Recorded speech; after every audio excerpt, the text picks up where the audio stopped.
Hello, and welcome to Journeys Through Time.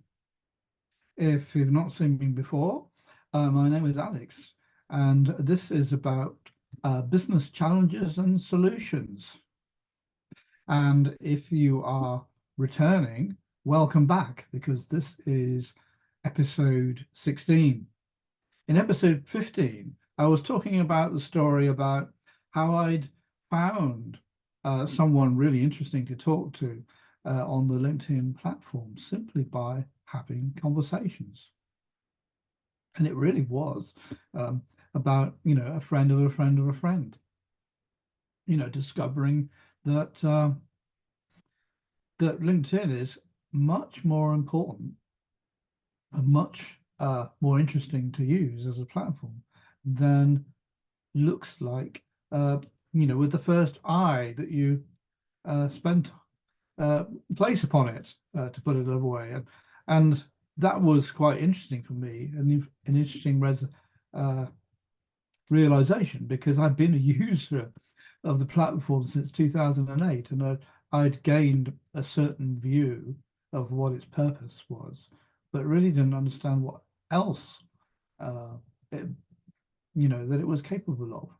So in the episode before 15, I was talked a little bit about the advertising system. And so this is the point that we reached. And as a result of these connections and meetings that I went to, I decided to join a new approach. And it's essentially about a new way of marketing.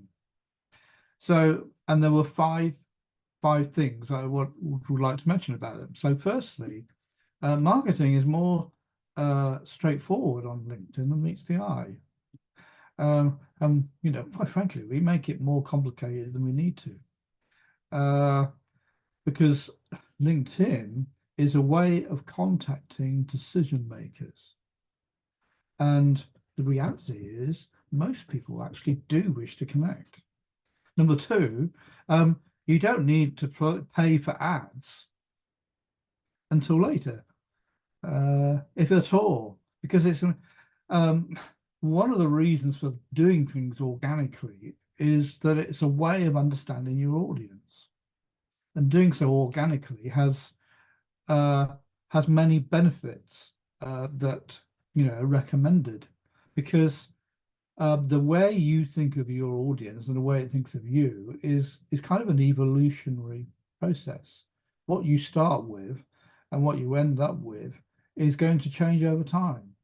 So it really is worth spending the time, because accuracy is more important than quantity.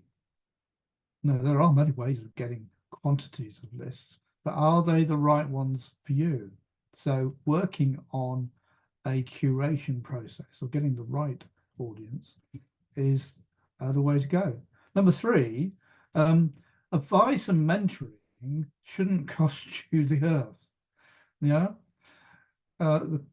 It's a myth to believe that the quality of the advice goes up with the price. It's not the advice shouldn't be regarded as a magic wand.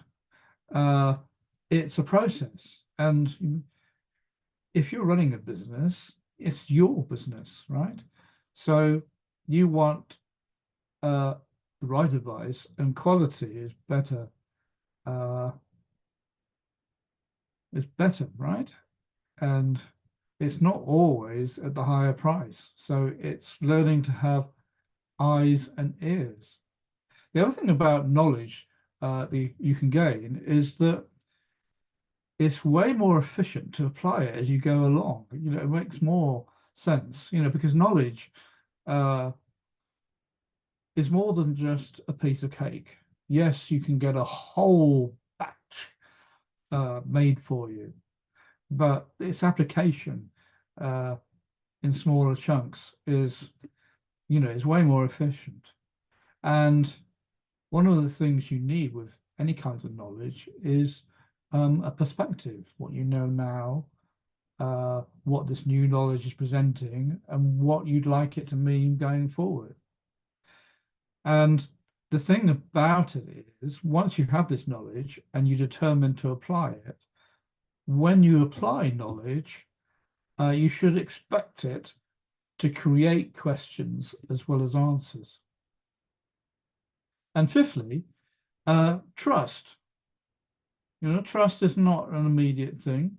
It's something that you acquire over time.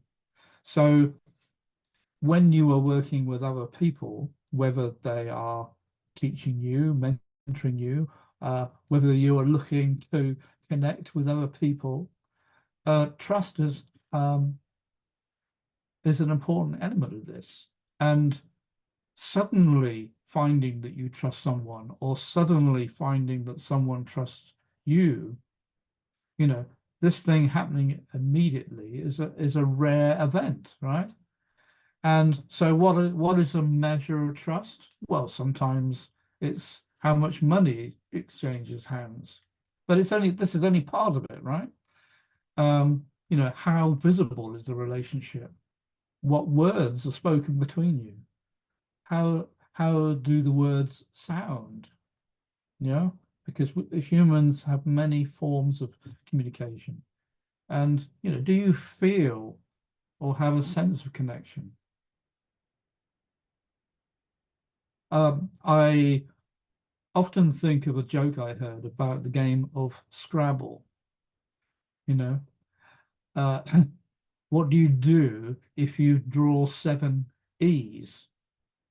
Well, a clear path is not necessarily the letters you draw, it's the meaning you place within them.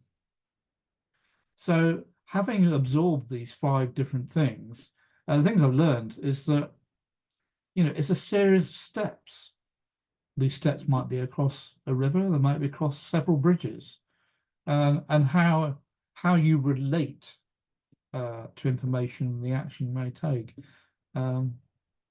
is an important one.